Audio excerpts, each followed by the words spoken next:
Hello everyone. आज के इस वीडियो में हम आपकी पाठ्य पुस्तक का चौथा पाठ भोजन और स्वास्थ्य पढ़ेंगे। एक प्रसिद्ध कहावत है, जैसा खाओ अन्न वैसा हो जाए मन। इसका अर्थ यह है कि जैसा भोजन करोगे मन भी वैसा ही हो जाएगा और जैसा मन वैसा ही तन। यह एक अटल सत्य है। कहने का अर्थ यह है कि मन और तन का भोजन से सीधा संबंध है। भोजन का तन और मन दोनों पर अनुकूल और प्रतिकूल प्रभाव पड़ता है। भोजन के विषय में हमारे आयुर्वेद ग्रंथों में हितबुक, मितबुक और ऋतबुक का आदेश है। हितबुक का अर्थ है कि हम जो भी भोजन करें वह हितकारी हो। हितकारी भोजन वह होता है जो खूब भूख लगने पर रुचि से किया जाए और जो अच्छी तरह से पच जाए ताकि शरीर में रक्त निर्माण और रक्त संचार का काम आसानी से हो सके। मितबुक का अर्थ है कि एक सीमा में भोजन करना, खूब भूख लगने पर ही खाना और भूख से अधिक न खाना। अधिक भोजन शरीर के लिए हितकारी नहीं होता है। सीमित मात्रा में भोजन करने से शरीर हल्का पुल्का रहता है, मन भी प्रसन्न रहता है, भोजन भी हमारे शरीर को लगता है। भोजन का सच्चा आनंद तो भूख लगने पर ही खाने से आता है। हितबुक, मितबुक के बाद ऋतबुक की बात आती है। ऋतबुक का संबंध भोजन की प्राप्ति के साधनों से होता है। परिश्रम और ईमानदारी की जीविका के साधन से जो भोजन प्राप्त होता है वही सच्चा भोजन है। बेईमानी से, चोर बाजारी की कमाई से, रिश्वतखोरी और लूटपाट जैसे हिंसक साधनों से प्राप्त भोजन बेकार होता है। ऐसा व्यक्ति सदा चिंतित रहता है, दूसरों को दुख देने से खुद भी दुखी रहता है, उसका मन गलत कामों में फंसा रहता है और वह छल कपट की योजनाओं में उलझा रहता है। वह शांत और संतुष्ट मन से भोजन नहीं कर पाता है। ऐसे व्यक्ति को भोजन का सच्चा सुख प्राप्त नहीं होता क्योंकि वह झूठे सुखों के पीछे दौड़ता है। उसका मानसिक तथा शारीरिक स्वास्थ्य भी खराब रहता है। भोजन करते समय संयम अर्थात खुद पर नियंत्रण रखना बहुत आवश्यक है। जो भोजन में संयम नहीं बरतता उसे इसका बुरा फल भोगना पड़ता है। संयम के अभाव में हम पेट पर अत्याचार करते हैं, ठूस ठूस कर खाते हैं, इच्छा न होने पर भी खाते हैं, गरिष्ठ चीज़ें खाते हैं, तली हुई चीज़ें खाते हैं, समय असमय खाते हैं।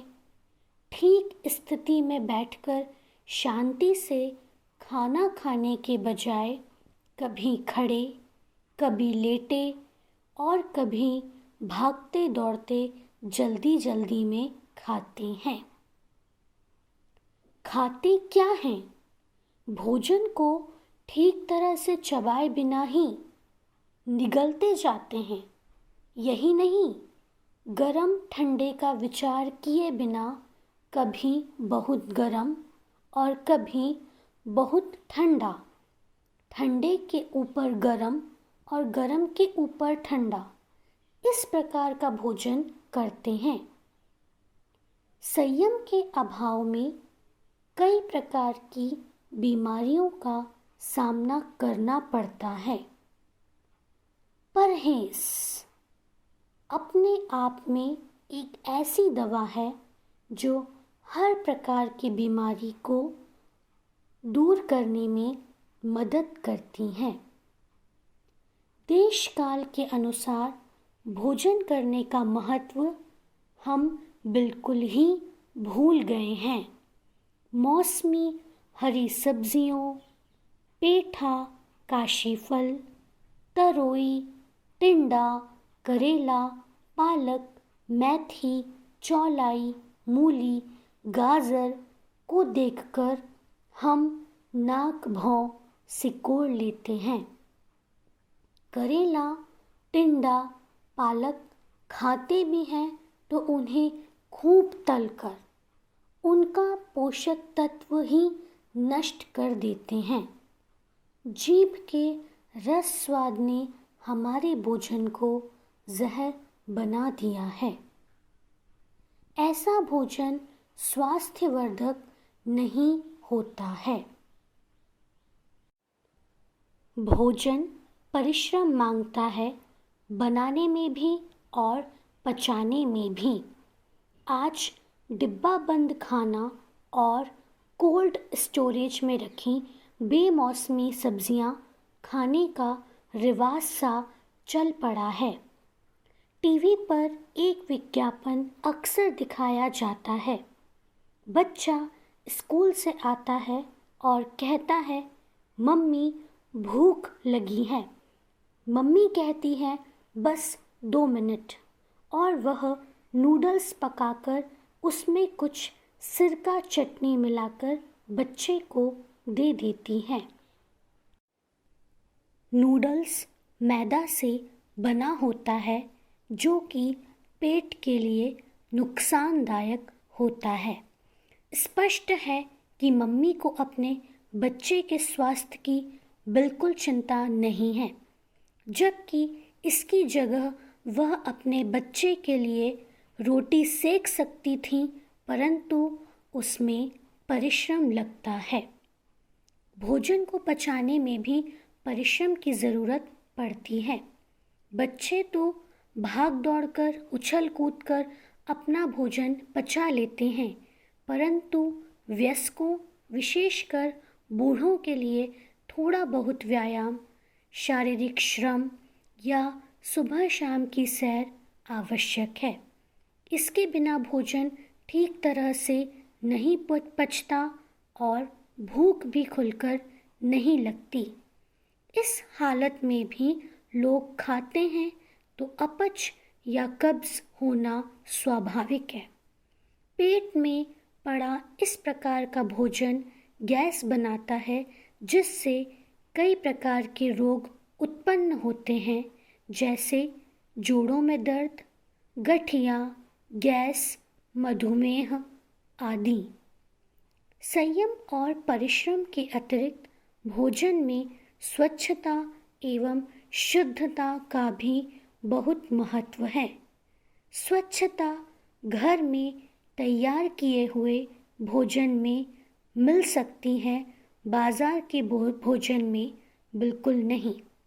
इसलिए जहाँ तक हो सके बाजार के भोजन से बचना चाहिए। बाजार का भोजन रोगों का घर कहलाता है। भोजन का जीवन से सीधा संबंध है।